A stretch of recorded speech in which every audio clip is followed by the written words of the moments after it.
Hi everyone, it's Alan Stokel, and today I am here to share the recipe for my grandmother Stokel's, well, we used to call it plum pudding recipe, but there's no plums in it, but then again it's not a pudding. So let's now call it the real English Christmas pudding. And it's been changed slightly over the time, so I'll try and give you the most up-to-date version that I've got. It was first written down by my mother in 1966. You start by getting together the wet and dry ingredients. The dry ingredients are 2 cups of breadcrumbs, 2 cups of flour, 2 cups of sugar, which, by the way, we've added 1 cup of sugar because we don't like things that are overly sweet. 2 teaspoons of baking powder, a ½ teaspoon of salt, and then add to your taste. And I tend to be rather heavy on the spices. These are the spices. You can miss some if you prefer others. Mace, clove, allspice, ginger, nutmeg, and cardamom. Now it's ideal, of course, to have them whole and grind them yourself, but sometimes it's impossible, so you can certainly purchase them from the local bulk store, fresh. Well, fresh for dried anyway. Now in a separate bowl, we should combine the wet ingredients, which are the grated rind and the juice of 2 oranges, 4 eggs, 1/4 cup of fat, oil or margarine, and to that we shall add further 2 cups of grated carrots, 2 cups of seedless raisins, 2 cups of sultanas, and 2 cups of black currants.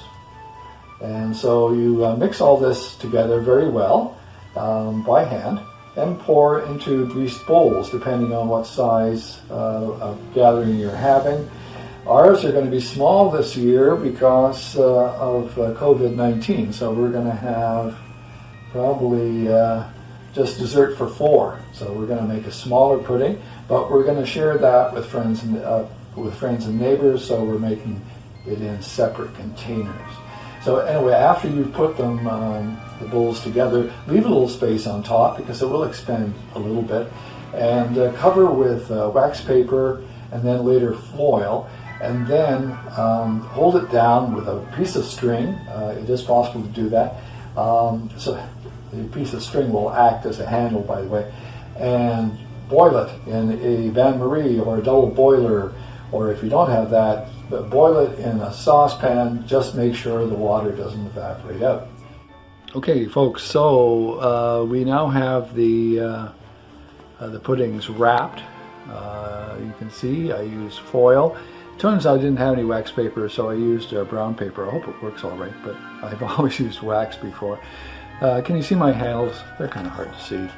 But there's the handles, and they just hold them so you don't burn yourself when you're picking them up off the steam, because the steam can be incredibly hot, as you probably know.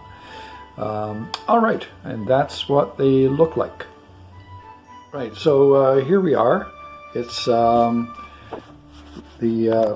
using our bain-marie, and I can just show you. Lift this on. Underneath here, we have water, sufficient amount of water that might not boil away rapidly. When you're doing this, by the way, don't, whatever you do, let the water boil off. It will, there'll be a horrible smell, and it might be taken on by the pudding. So be very careful. Watch to make sure it does not dry. What was the first one? Oh yes, so you will have to heat it on the day of cooking. We used to steam it again, but we find for reheating that the microwave is just perfect. It is traditionally served with a number of little side dishes that you would pile on top. One of them is the buttercream sauce, which in actual fact is an excuse to eat sugar and rum because it's made with sugar, rum, and butter. just mixed together. And the other item, of course, that everybody really, really loves, except for the Sicilian part of my family, is the custard. I believe Sicilians call custard zuppa inglese, which means English soup. So, at any rate, you can, of course, set it afire immediately before serving.